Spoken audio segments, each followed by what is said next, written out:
Let's now shift focus to matters business. Tea farmers in Kericho affiliated with Chelal Tea factory are demanding to be delinked from Litein factory. The farmers want to run their unit separately, arguing that their tea is of superior quality than that from Chelal. According to KTDA board chairman Theophilus Mibei, the two factories had been incorporated separately but jointly owned by the same shareholders, which has now resulted to conflict amongst farmers supplying tea produced to the two factories.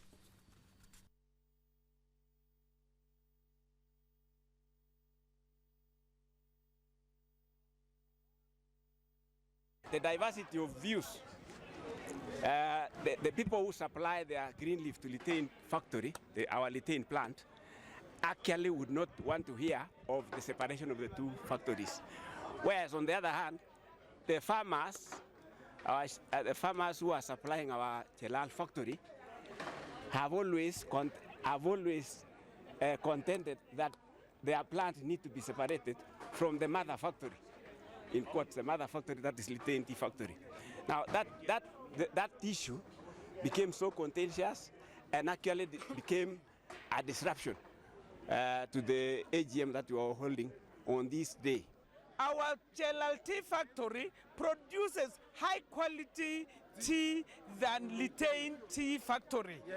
And our request to the Tea Board of Kenya to provide us with immediate separation of the two factories, yes, so that we can have our individual Chelal Tea factory. Litein is milking Chelal, yes, as we speak now.